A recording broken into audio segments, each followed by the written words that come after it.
On today's episode of Gathering the Kings. She goes, "You want to know the difference between you and me?" I was a little scared to get this, but I tell her Yeah, story to seriously. everybody. And she goes, "The only difference between you and me is I acted." Ooh. And that was like taking a knife and sticking it in my back. And it was like, she's right. Like, Yeah. you have the idea. You just haven't gone after it. And that's it. Yeah. So do you have the guts to go? What's up, everybody? I'm Chaz Wolf, Gathering the Kings podcast coming at you. I'm your host. Today I've got EJ Bowen here on the King stage. My brother EJ, how we doing? I'm good. It's good morning. Good Monday. It's always a good morning, and it's always a good Monday, you know? I don't know about you if you take the weekend to do family stuff, but I typically do. And so I'm like chomping at the bit Mondays to get back to it. So here we are, ready to rock and roll. Oh, for sure. I'm excited to be here. Good, man. We're glad that you're here. Tell us what kind of business that you have. So I'm not just a single entrepreneur. I do several things, which kind of like what we were talking about earlier. Like, I think that's most entrepreneurs we have a little bit of ADD in us. That's right. But, Healthy or not, we don't know. yeah, maybe. Yeah. So basically I have several things. My first foray into doing my own thing was I own a restaurant. Okay. So I own a fast food restaurant that does pretty well. Then we have, from there, I started an IT consulting company probably 4 or 5 years ago, pre-COVID, and then it evolved significantly during COVID. I'm sure. And then from there, I started doing some things on Amazon. And so we design, manufacture, and sell things on Amazon. Okay. And then my last thing that we work on is kind of tied back to my IT consulting company, but it's more of a company that does, we call it fractional labor, fractional executives, fractional leadership. It's where small to mid-sized companies need help with, call it a CFO, but they can't afford a full-time one. Yeah. They need more for 5 or 10 hours a week. Then we've built up a large network of people that like to work on the fraction. And so we do it from across all business units and everything like that. So love that. You know, that's the gamut of what I do today. I'm sure it'll change tomorrow, but it's just the way it rolls. So yeah, well, I can appreciate that. Like we were talking about before the recording started, you know, being a serial entrepreneur is, you're right. I think a lot of entrepreneurs are like that. It's tough to be, I think, a successful serial entrepreneur because of the ADD, right? Like the same thing that got us into multiple pots is the same thing that keeps us in multiple shallow pots, as opposed to having real depth and real success and real wealth in those. So I definitely want to maybe pick your brain on some of those things that you've used to overcome that here in the past. But before we get started too much, my first question is always the same, and it's about like what's beating on the inside of you. So for EJ, what wakes you up in the morning? What's the bigger picture? What's the burning desire? What's the inner part say? now, you know, it's kind of funny you asked that question. So when I was a kid, I wasn't the best student, you know, when I was younger. Maybe that's a lot of entrepreneurs. I mean, I did fine, but I was not your A+ student. And when I was younger, I had one teacher. I mean, I was in probably 5th grade or something like that. They're talking to me and they're like, "What do you want to be when you're older?" And I wanted to be an inventor, and I didn't know what that meant. I just wanted to create things, right? And Yeah. it's really cool when you have cool teachers that want to help push you, right, and just help you get from where you are to where you potentially want to be. And she bought me this book of just creating stuff, you know, taking paper and plastic and things and just creating things. And I started doing that. And I think Wow. what was the biggest challenge when I was working for companies was I never felt like I was creating something. I was always creating someone else's something. And so what gets me up in the morning now is I want to create something that's mine, and I want to create something that's new that helps other people. And I'll give you kind of an example. I mean, so I'm a pretty recent dog owner, and I have 2 of them now because once you have one, you need another. I guess it's like They need a friend. I don't know. But what it's just kind of an example is like I went out and I was walking dogs, and I had, you know, I think we all get to think a lot more when we're out moving around, and, you know, whether it's exercising, walking, whatever. That's And right. I came up with just a new type of dog leash and harness that could work for dog owners, which was really a cool process for me. You know, it was like kind of going through, is like, how do we design this? What would this look like? And that was really kind of taking my childhood, here's a book on how to be an inventor, and then being old and going, wait, how would we actually do this and Yeah. you know, commercialize it and make it into a product. So anyway, That's that was a cool. long way of answering your question, but No, I think, yeah, it's the story behind it. And I think that there's a lot of inventors listening. There's also a lot of people that aren't. They're very yeah, linear in their thinking. They're not very creative. And that's okay. Like both can be successful in business. We both know that. But for you, particularly, what brings you life is creating. The words that you use there actually resonated with me a little bit. I've never had anybody kind of put it exactly like what you said, which was when I was working for somebody else, I wasn't creating. And if I was creating their thing, which really probably didn't feel like creating. It was, you know, something else. And so I think that even in my own history, my profile does really good in jobs because I can yeah, lead, I can this, I can cross T's. Like, I'm a great person to work inside of an organization. But I've always had a little bit of like a pot stir thing about me, which is the entrepreneurialness. yeah. And it's like, if I felt like I was creating something and I look back at my own history, I'm like, those moments I was just a number. I wasn't I wanted individualism, which spurs, I think, a lot of people listening right now. So it doesn't have to always look like a brand new product though. No, not at all. And I'll give you kind of an example too. I have a good friend of mine that used to be an entrepreneurship professor at the University of Utah, and he was first an entrepreneur, and then I think a lot of entrepreneurs want to give back in that way Yeah. too. Like, let me go be an adjunct professor or something. And he actually got I think they call it an EDD, like instead of a PhD. And he went out and he started teaching and he did all these different things. And I talked to him about it, and I'm like, how did you become who you are and what you actually did before this? And he goes, because you have patents. Like, why do you have patents and I don't? And he goes, he's like, the funny thing is you don't have to be an inventor to have a patent. That's right. You just have to have an idea and a team. And he's got a bunch, and I have other friends with patents, and like that's really kind of what it is. And I'll give you kind of one of the things that got me going. And maybe I'm taking this a little off script for you, but when I was working for a really big company, Cisco Systems, right? Really big company, Fortune, whatever, they do billions and billions of dollars a year. And I was working with this one woman who lived on Pebble Beach. Okay. And I'm like, well, shoot, first of all, why are you here? And second of all, how did you get to live on Pebble Beach? It kind of sounds like you lived my dream of being that person. And she goes, you want to know the difference between you and me? I'm like, I was a little scared to get this, but Yeah, seriously. And she goes, the only difference between you and me is I acted. Ooh. And I was like taking a knife and sticking it in my back, and and it was like, she's right. Like, you have the ideas, you just haven't gone after it. And that's it. Yeah. It's like, do you have the guts to go? And that was the opening moment of going, I need to start being me in opening up that mission. So anyway, that hopefully that kind of helps you get into a little bit of where my brain works and how everything goes. Yeah. Yeah. It's a huge thing. The guts to go, as she said, you said, is a big part of the initiation, right? But then you've done a bunch of work, to implement on those things. And it's almost like you have to like rehab guts to go again over and over and over. Of course, you've had to do that multiple times in multiple different businesses, but even if someone's listening today and they only have one business, they've got to have guts to go at it again today, at it again this week, at it again this year or month, So I think that there's a realness to what you're saying. Don't be a talker, be a doer.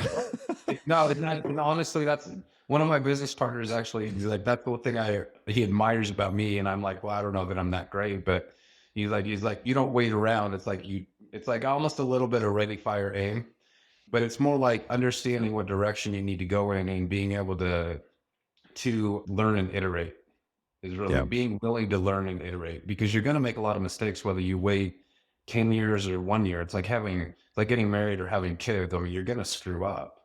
Yeah. And the only way you learn is by going through it.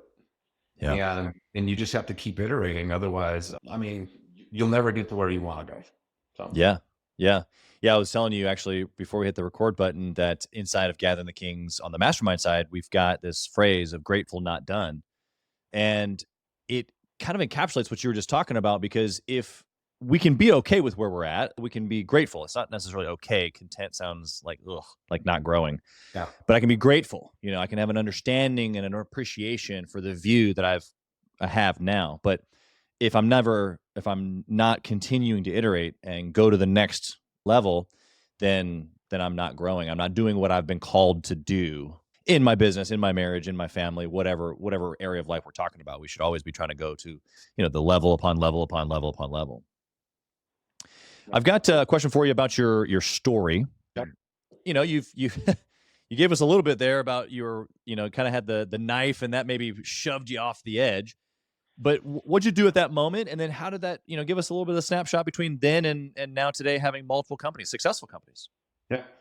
And that's a really good question, because you have to be able to take it from the motivation to do it. Just because you're motivated doesn't mean you'll do. I mean, I want to lose weight, but that doesn't mean I'm going to, and, I want to be, I want to get smarter, but am I reading more books, whatever it may be. And so I'll take it all the way back to a long time ago. I was the kid that was at scout camp selling candy out of his tent. I had a paper route when I was 10. I always, I didn't grow up in a super wealthy family. It was like, if you wanted something, you had to go get it.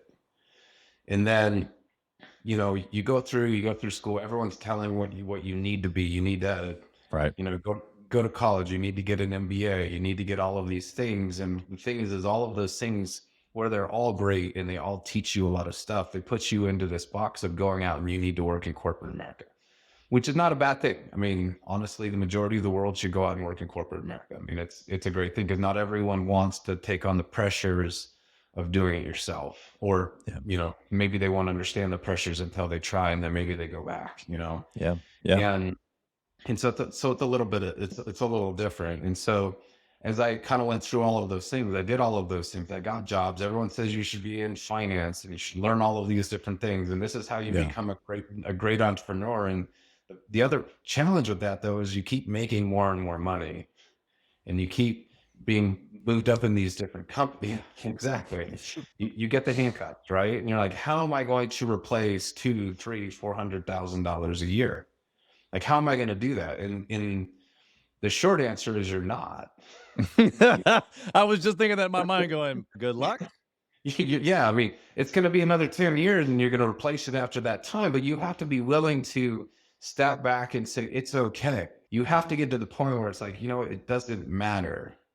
And I even talk to a lot of different people where it's like, man, I can make all this money working for other people. Why do you work harder and make less, or do whatever it ends up being?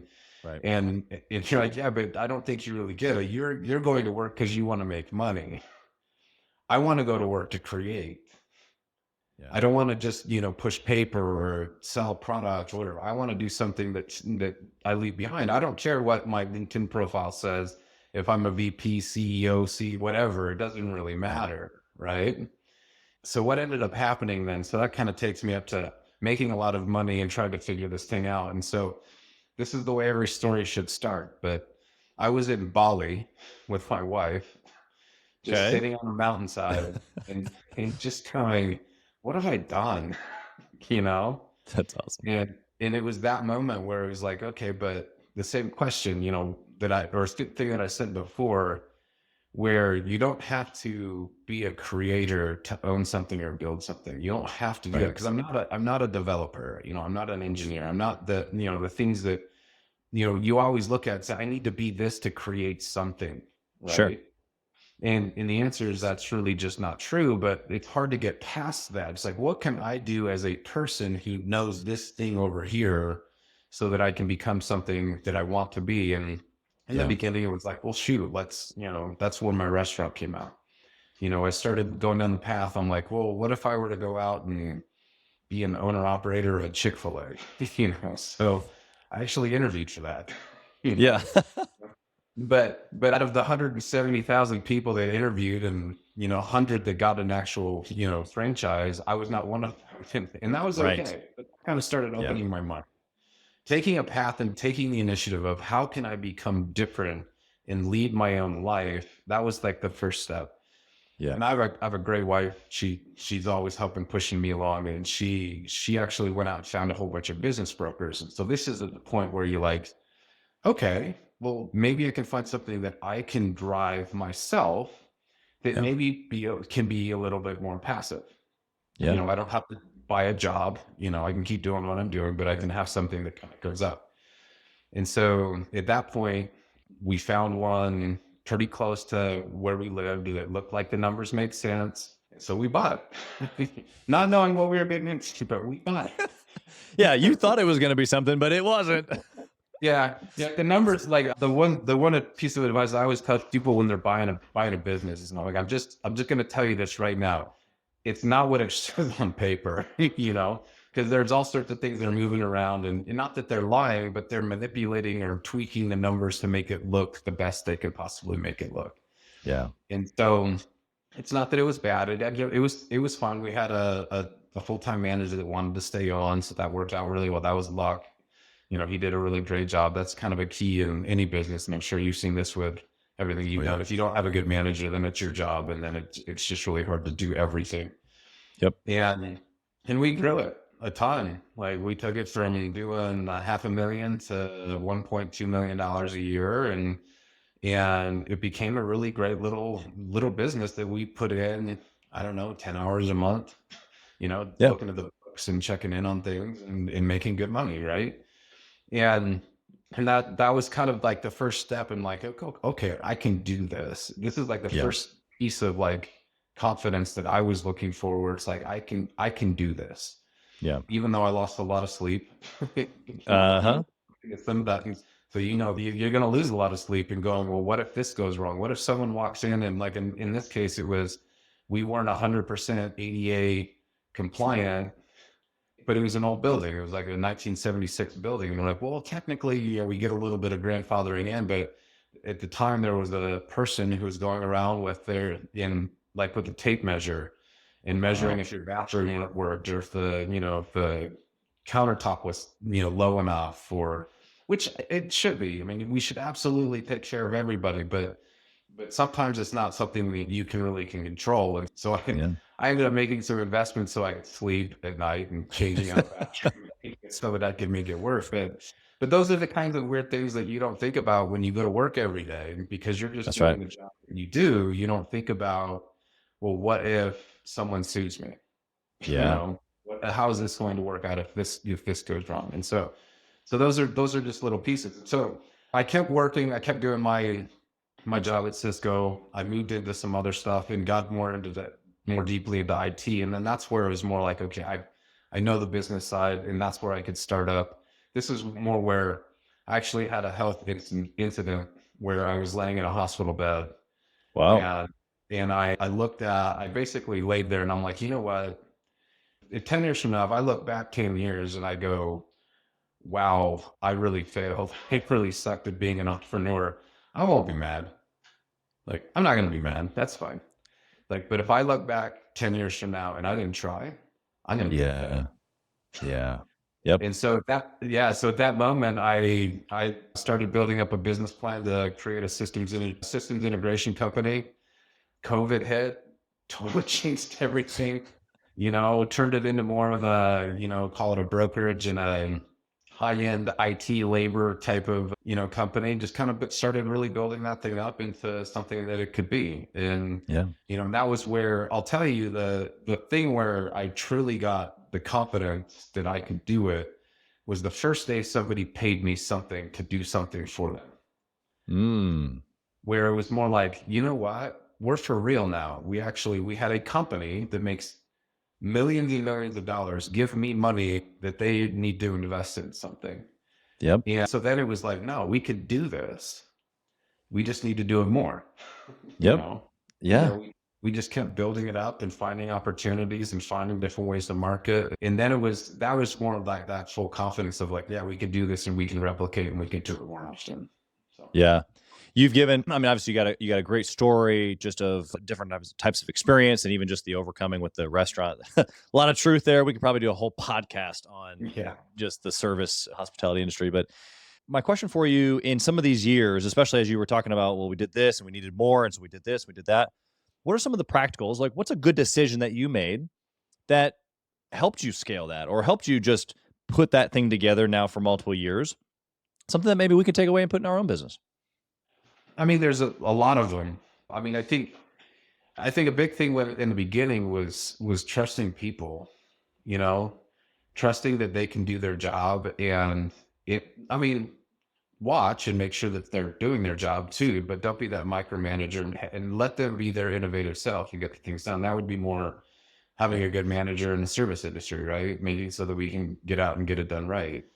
I will tell you, and you got kind of alluded to this, you know, how do you have multiple companies and keep it going? And I'll tell you, that is the biggest challenge. You know, that's a massive challenge, because then you end up being a jack of all trades and mediocre at all. And so you have to find ways to multiply yourself. That's right. And so whether it's using virtual assistants, finding people that want to come in as a partner that will, you know, kind of go at risk, deciding when you want to take, you know, when you should be investing in any of your own money into a business for people or process or technology. And we've all wasted money doing that, but finding the right things and understanding and talking to people that have been there and done that so that you can minimize your mistakes, you know? And so yeah, I mean, the big thing is like finding ways to multiply yourselves, whether it's through people, process, or technology, so that you can be more efficient. I mean, if you look at it even today, just in the last 6 months with things like ChatGPT that have come out, Right. and being able to leverage that kind of stuff to just make yourself and your companies more efficient, those are the kinds of things that you're looking for, whether it's a technology or a person or whatever. I mean, so that's probably the biggest thing, you know, to make everything. Yeah, it's a huge point of leverage, really, what you're breaking down. But I so appreciate your perspective towards it not just being people. Of course, you can build teams, and people themselves are. It's a collaboration of leverage, right? Like you're giving something to them, they're giving something to you. It leverages the effort for you to be able to scale. But in addition to that, it's technology, it's systems, it's SOPs, it's things that are written down, it's things that, you know, maybe I learned something today on this show from you that then I go implement. Like I have to be able to put myself in proximity to people, systems, you know, nuggets, you know, all of it is leverage. And so I just really appreciate that perspective. Let's flip the coin here. I want to know of a bad choice, something that you did. I mean, there's probably plenty of them. You got a lot of businesses, so bad choices. I mean, here's the number one. So you got to get into business. If you're going to go alone, that's fine. That's hard. Usually you're going with a partner. It's like a marriage, and you better make sure that that partnership is right. And so where I absolutely appreciate my first partner for helping me have the confidence to go, right. It was not the right fit. And it was probably more because I wanted it so bad that I was willing to just take it. That's right. And he knows that, which is part of the story though, right? Like if you hadn't done that, you wouldn't be where you are. Exactly. And it doesn't take anything away from him. He's a great person. Like we just were not a really good fit. And I kind of came up with this thing. When you're looking through with partnerships, there's really 3 things it's got to hit on. Okay. You know, first, you both have to be as much in as the other one. Because if one person is going to do more work than the other, someone will always be angry.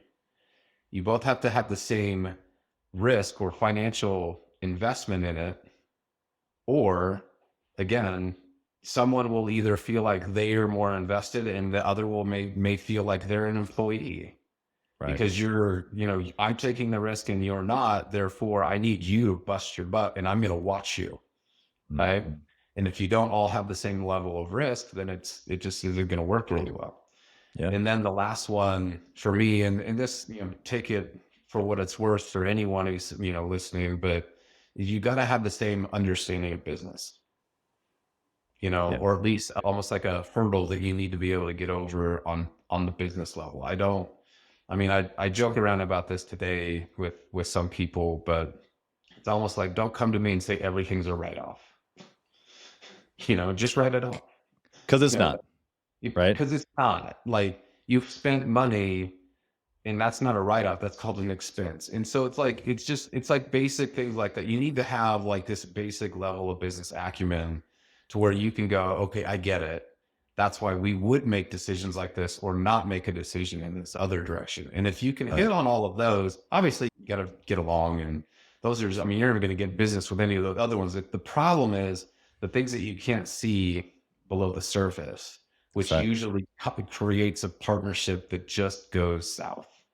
And I would guess that most entrepreneurs have one or have a story where it just didn't work. But you got to have your simple rules of partnerships.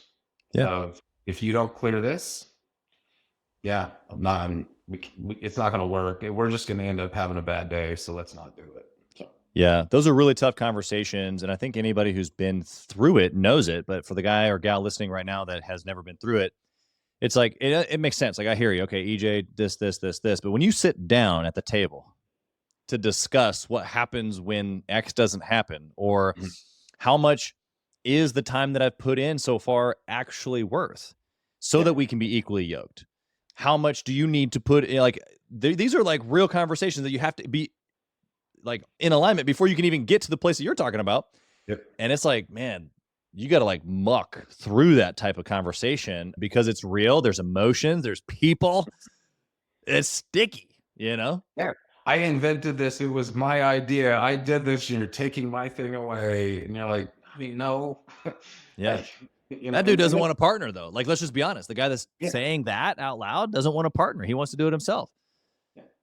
And being equally yoked is important. Like you said, it's like a marriage. How could we be if we're not on each other's team? Like, literally.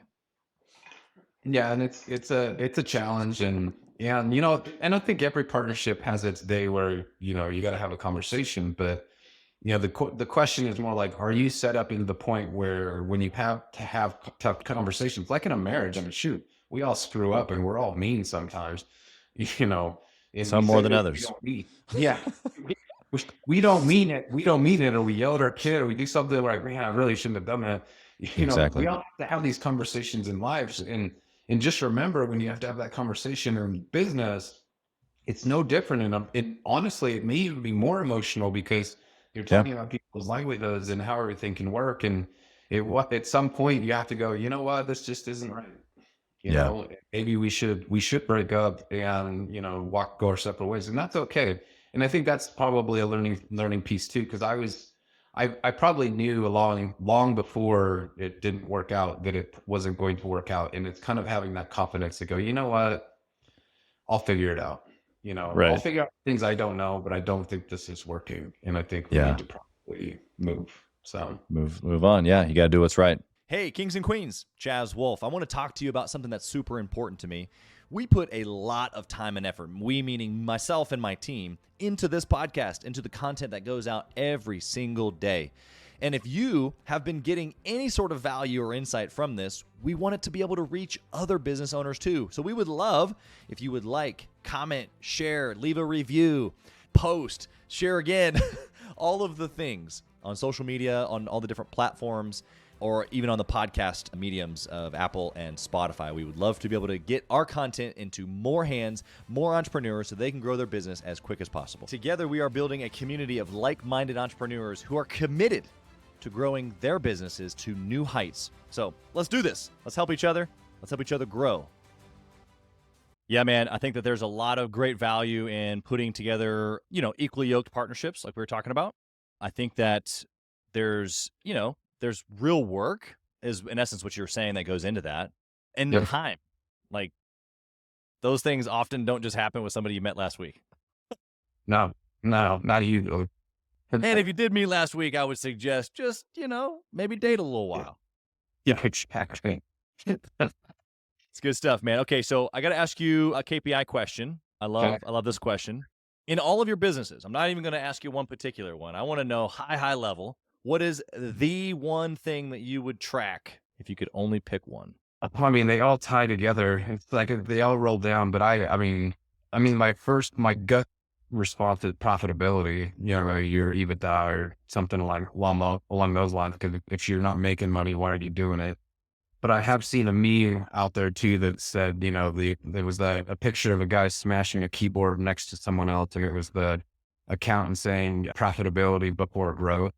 It's more like you still need to be able to grow. And in order to, if you're only just taking money out, then you don't have the ability to grow. But I think it's more like you need to be, it's like, what's your EBITDA? And then after that, it's where you're going to invest to grow. So it'd be kind of like a balance between the two. Yeah. Yeah. I received that. I think that it's not what you make, it's what you keep, right? That's the EBITDA question or the EBITDA thought. But if we're making money just to keep the money and not to grow the money, that doesn't sound like an investment. No, So no, you're not pushing it. I mean, I actually, I'll tell you, like, this is where, and sorry if I'm taking you off the here again, but this is kind of where like an employee doesn't understand being an entrepreneur. right. Like when someone hires somebody, they're making an investment to grow their business. But when an employee gets hired, they think that they're being hired to just do a specific job. And that's where a lot of times when rifts happen, it's more of like a success factor. Like why do we need to have success? Like, well, it's because the only reason we hired that person or that role was so that we could grow the company. Yeah. And you don't really, I don't know that you really see that until you're either really high up in a company or you're running it or you're running your own. And it's every dollar that you invest is not going into your own bank account. Yeah, you're right. And I'm not sure how many employees listen, but for the business owner who doesn't yet understand that there's a gap between themselves and their employees. So are there any tactical ways that you've been able to show your folks? I mean, I know I've done certain things with my people to help them try to understand this, but anything that you've done specifically you could share? I mean, it's the lower level, ground workers probably aren't going to understand it really well. You have a better chance of your management understanding it.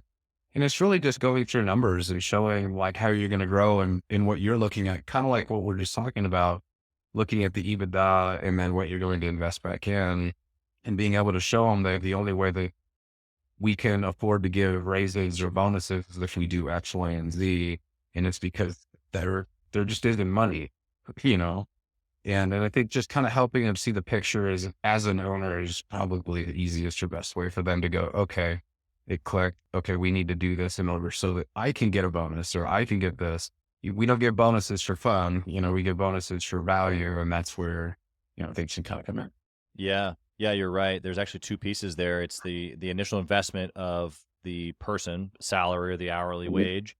And that is an investment because although the task is needed, it's money that the owner is saying, well, I'm going to choose not to do that myself or ask you to do it on top of what you're already doing. We're going to pay somebody else. So it is an investment actually. Same as a marketing campaign or whatever. But then there's also the piece of the value, the bonuses there. I love that. I love trying to correlate. If I do this, then this is the result. And how can I teach my people to think like that? I think that's a great.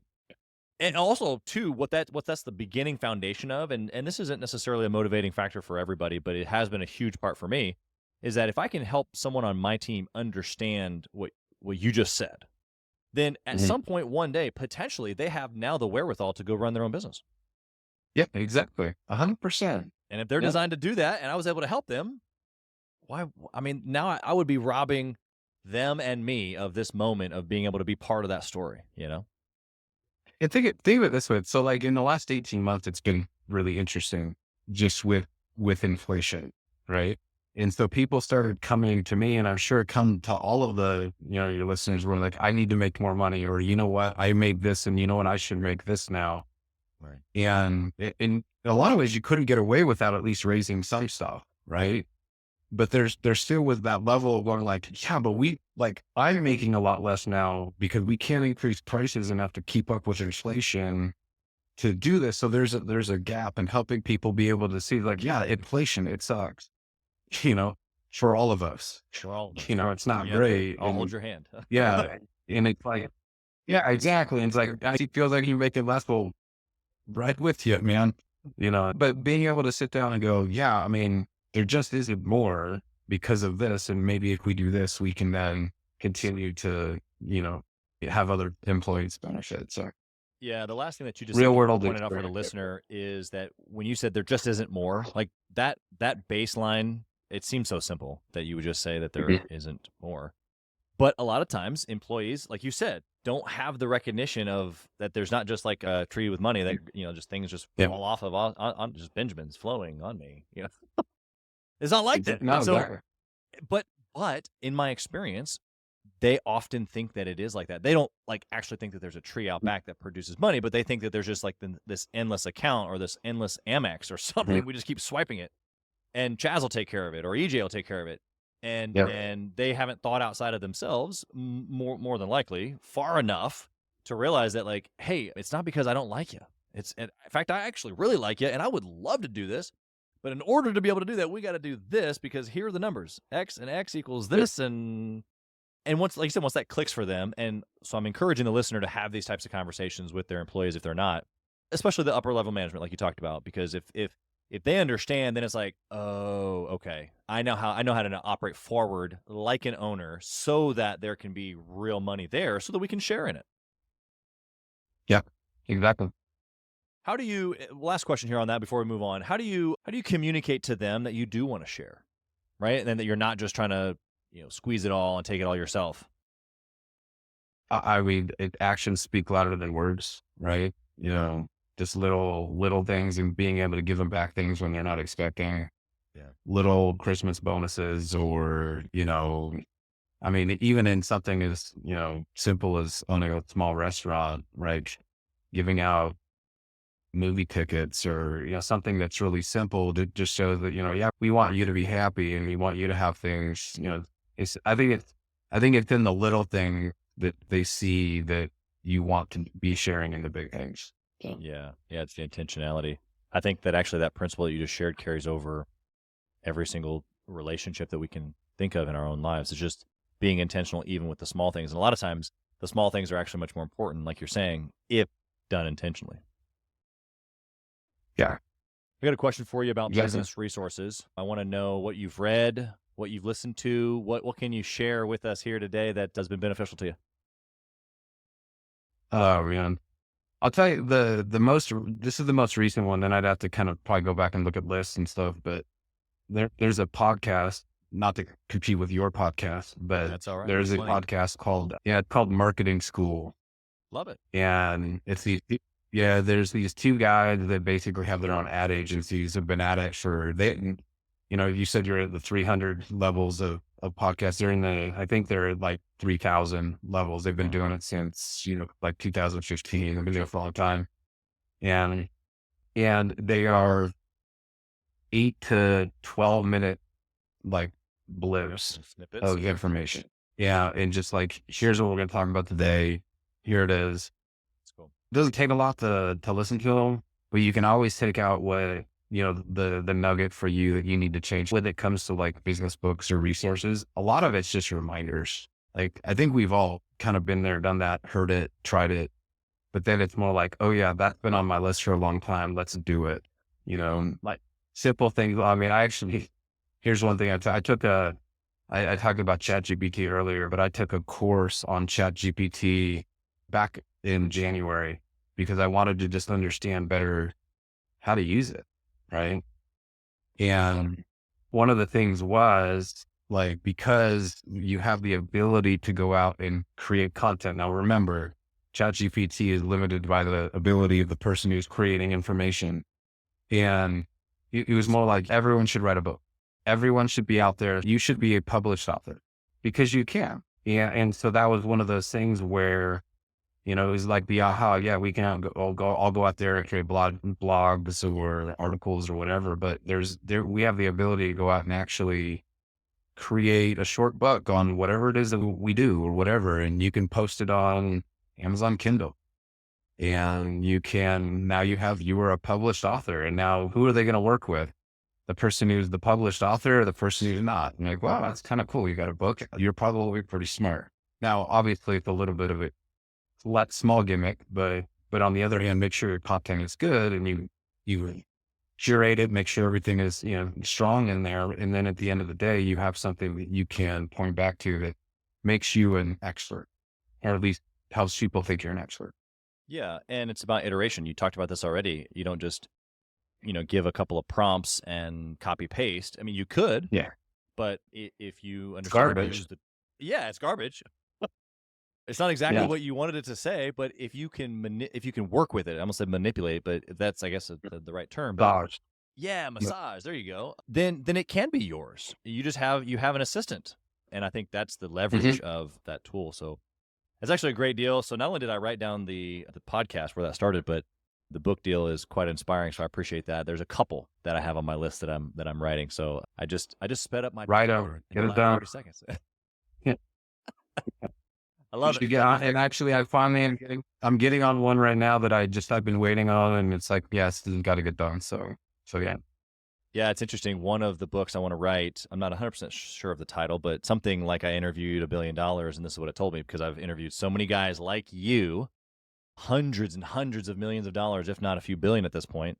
And it's like, there is some major lessons. And then I have the ability to look at going, wow, I can bring all these into about 13 success principles. Well, I'll tell you. So, and yeah, this is something at the end. I probably by giving away my secret sauce, I shouldn't, but here's something that's been very helpful when it comes from the IT side.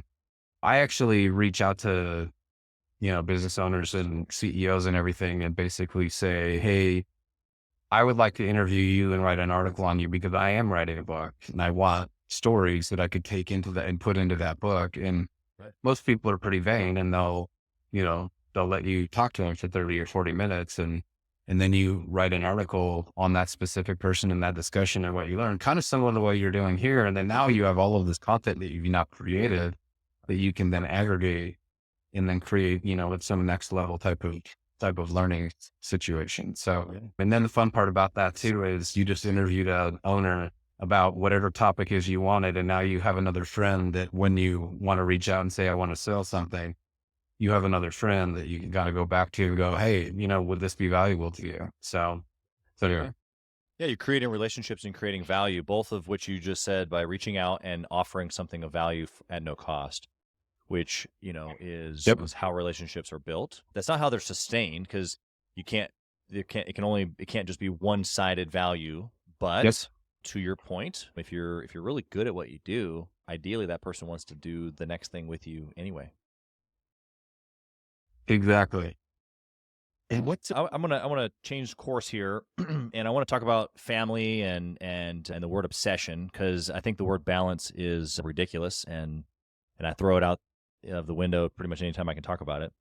And so instead, I feel work-life obsession, and so the obsession in your businesses is the same as what's going to make you successful in your family and your marriage, all that fun stuff. And so we just got back from Bermuda. We did a family mastermind cruise.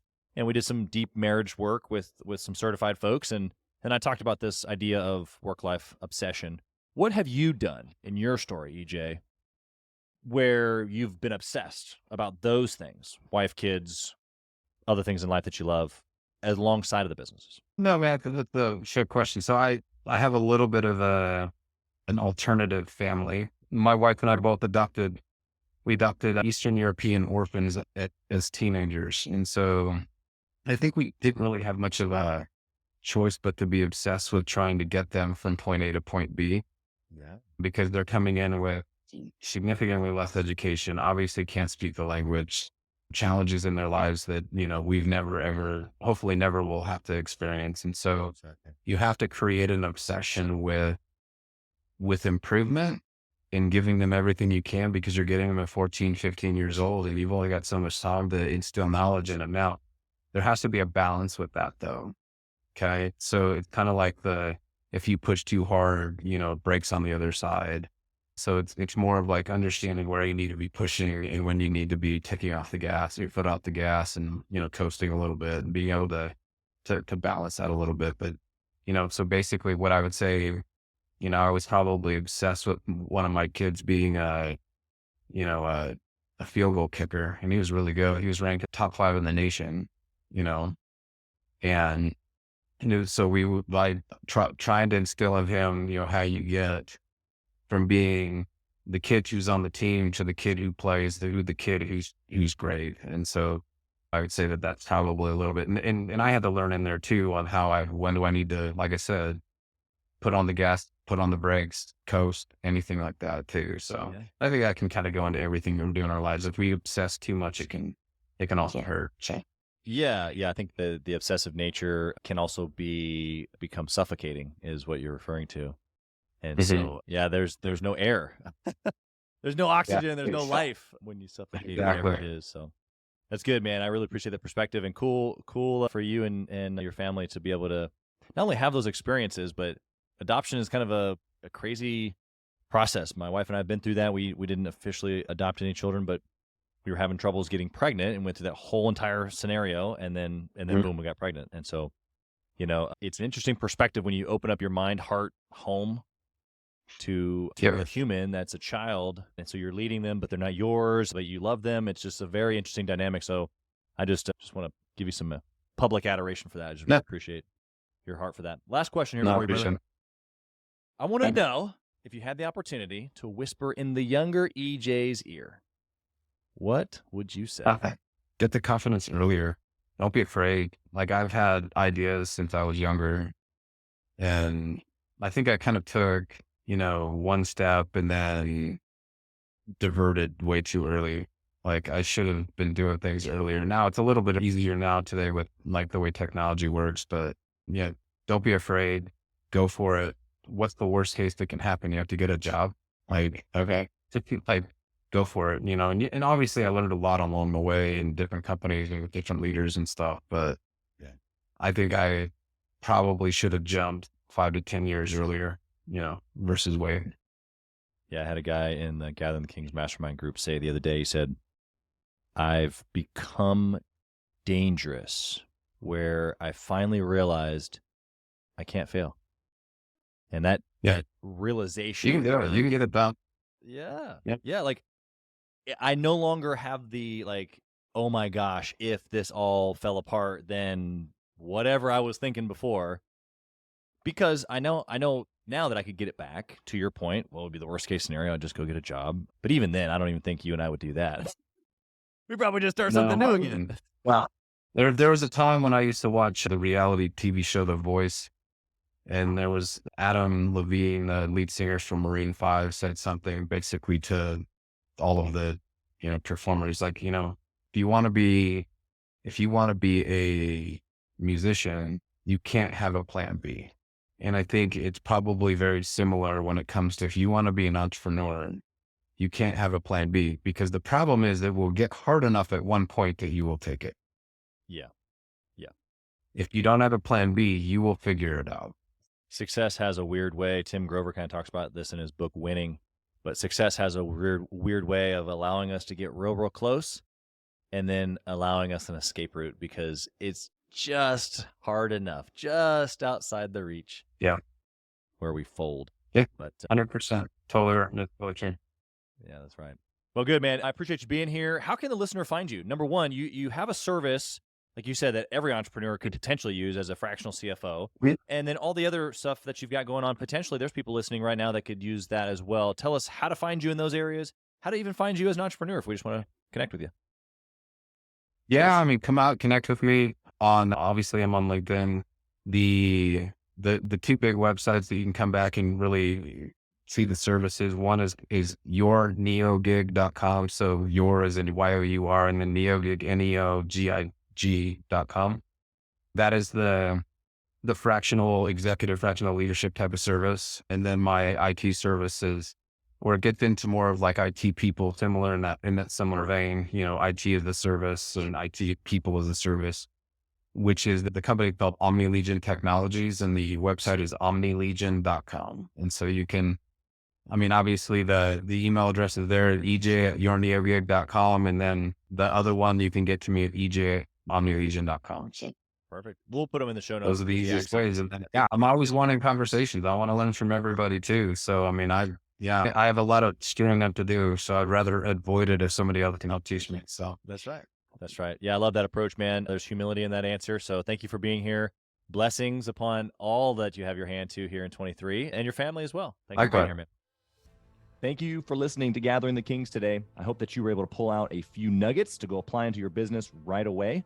More importantly, though, I hope that you're realizing that it takes more to be successful than just being by yourself, doing it all on your own, carrying the weight all by yourself.